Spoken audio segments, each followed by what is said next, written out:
मैया झारिल अम्बिके सिया हो कथु के कहिना मैया झारिल अम्बिके सिया हो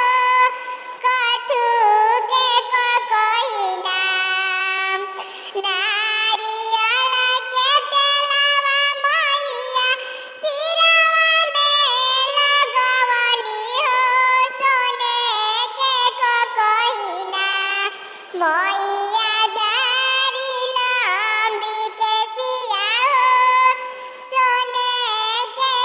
कहिना कथु के सिंदूरा मैया मोनिया में सजवली हो कथु के टिकुलिना मैया लीलारा पर सजवनी हो कथु के टिकुलिना बेसरिया के सिंदूरा मैया मोनिया में सजवनी हो सोने के टिकुलिना मैया लीलारा पे लगवनी हो सोने के टिकुलिना सोनही के डोलिया से आईनी दुर्गा मैया हो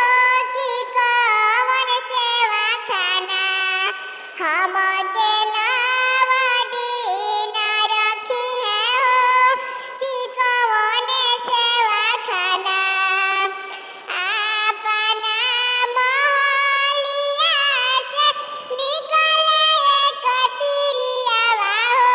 कि आई मैया ना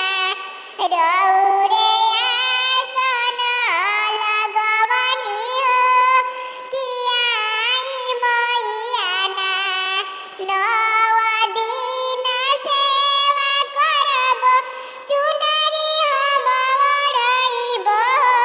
कि हमही करब ना मैया